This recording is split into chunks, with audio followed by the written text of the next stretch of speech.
Tech Grand Ouest est ce matin à Quimper pour le lancement des territoires numériques éducatifs du Finistère. Allons à la rencontre des acteurs de ce beau projet. Mathieu, bonjour. Bonjour Cécile. Qui êtes-vous? Que faites-vous? Alors moi je suis Mathieu Fleury et j'ai créé l'entreprise ST Éducation en mai 2021. Alors, les activités de l'entreprise, on en a deux principales. La première c'est l'application éducative qui va être accessible en mode hors ligne, donc qui répond à un besoin dans toutes les écoles qui n'ont pas ou peu d'accès à Internet. Et l'autre activité, ça va être les robots éducatifs pour l'apprentissage de la programmation pour les plus jeunes, donc à partir de 8 ans. On a beaucoup d'écoles en milieu rural ici sur notre région. Ces écoles-là ont souvent pas ou peu d'accès à Internet. On répond vraiment à leurs besoins par rapport à d'autres applications qui vont fonctionner uniquement en mode en ligne. C'est possible parce que l'application est installée directement sur la tablette et après toutes les données des enfants restent hébergées au sein même de l'école puisqu'on propose l'installation d'un petit serveur au sein de l'école. Répondre aussi au programme de l'éducation nationale puisque maintenant la programmation fait partie de l'apprentissage à partir du cycle 3. Et souvent les écoles ne sont pas ou peu équipées aussi en robots, donc on essaye de répondre à ce besoin. Qu'attendez-vous de cette journée? Alors des rencontres avec les enseignants, des échanges avec des professeurs de technologie pour les robots ou des enseignants d'école primaire pour l'application. Bonjour Sylvie. Bonjour Anne-Cécile. Alors moi je suis Sylvie Audrin, je suis cofondatrice de Modco, une entreprise de Lannion. Alors Modco propose une solution pour que les élèves puissent utiliser leur smartphone en classe et dans des conditions bien précises qui sont les conditions Modco. Quand vous allez dans l'avion, vous avez le droit d'utiliser votre téléphone en mode avion. Nous avons une solution technique pour que les élèves utilisent leur téléphone en mode collège. Nous avons abrégé en mode co.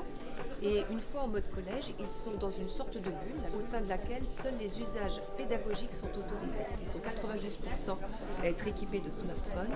Eh bien, on résout ce problème de manque de matériel dans les établissements. D'un point de vue économique, c'est beaucoup plus intéressant et également d'un point de vue environnemental, puisqu'ils ont tous un mini ordinateur dans la poche, donc arrêtons de chercher à les équiper d'un deuxième device. Et on répond également à un deuxième problème, c'est celui de l'exposition des enfants aux dangers du numérique.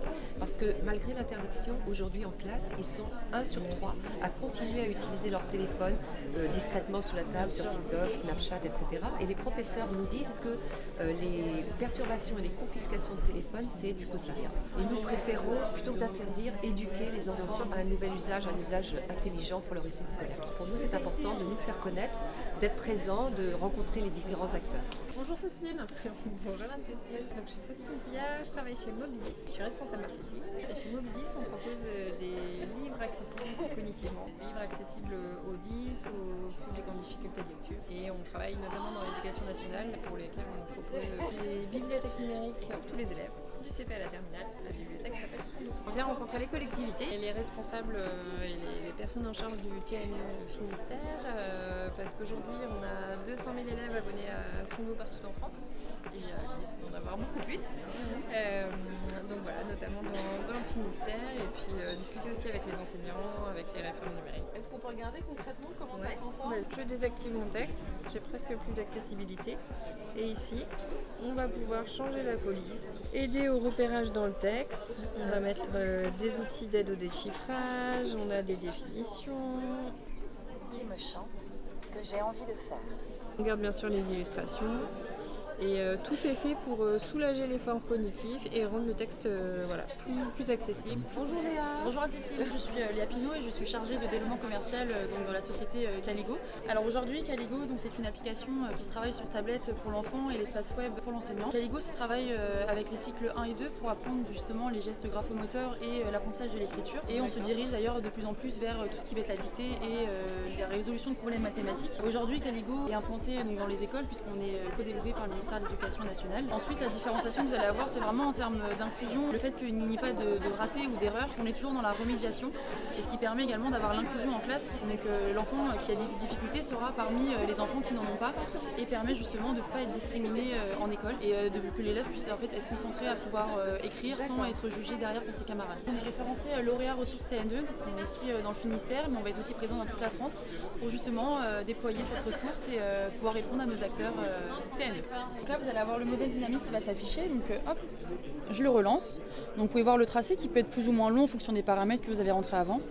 Hop, je fais ma lettre ES. Donc vous avez toujours la commande vocale qui s'insère aussi. Je valide. Et ensuite, vous avez une jauge qui se complète. Et vous avez à chaque fois l'exercice qui va être sans le modèle pour le but de pouvoir faire tout seul en autonomie. Les exercices qui vont être faits ici sur la tablette vont être remontés directement sur l'espace web, donc l'espace enseignant. Vous allez avoir différentes compétences, donc qui peut être les cursives, la liaison entre les cursives et les chiffres. Vous avez à chaque fois tous vos élèves qui sont répertoriés de votre classe. Et vous avez toutes vos lettres. Donc là, par exemple, pour la lettre B, pour Jérémy, vous allez voir tous les modèles qu'il a pu faire. Donc c'est les 5 derniers essais. Avec la vidéo à chaque fois, donc la vidéo du mot qu'il a pu écrire et savoir du coup comment il a pu faire sa lettre et pourquoi l'application a jugé que c'était mal fait et qu'il y a quelque chose de pas trop cohérent. Donc là vous pouvez voir ici par exemple la levée de crayon, donc on peut le voir ici et on le voit de toute manière quand il écrit qu'il y a une levée de crayon qui ne devrait pas y être normalement.